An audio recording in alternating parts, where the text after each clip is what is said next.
बालमित्रांनो, आज आपण पाठ 10वा शिकणार आहोत. पाठाचं नाव आहे सम समान. रिया आणि समर्थ हे दोघे भावंडे. दोघेही संयुक्त कुटुंबात वाढलेली मुले. आई बाबा शाळेमध्ये नोकरीवर जायचे, पण त्यामुळे झाले असे ही आईची कामे म्हणजेच मुलांची नाही तर रियाची म्हणजेच मुलींची कामे आहेत असा फरक व्हायला लागला.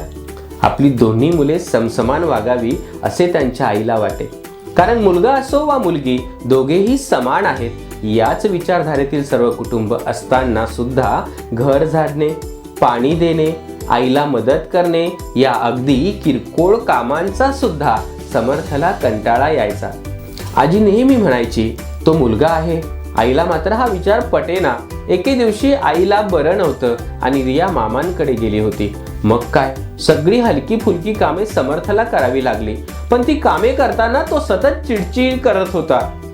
बायकांसारखी कामे सांगतात, माझे मित्र मला हसतील, ही माझी कामेच नव्हे, मला तर हातात वस्तू मिळायला पाहिजे. हे मी का करतोय, कशासाठी करतोय, मुळात मला हे नाही करायचंय.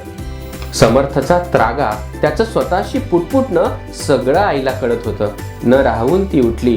अंगात त्राण नसताना चपाती भाजी केली, ताट वाढले आणि शांतपणे समर्थला देत म्हणाली, जेव आता.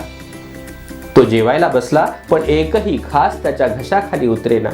खरं तर त्याला पश्चाताप होत होता, कारण आईची तब्येत ठीक नसताना तिने आज स्वयंपाक केला होता.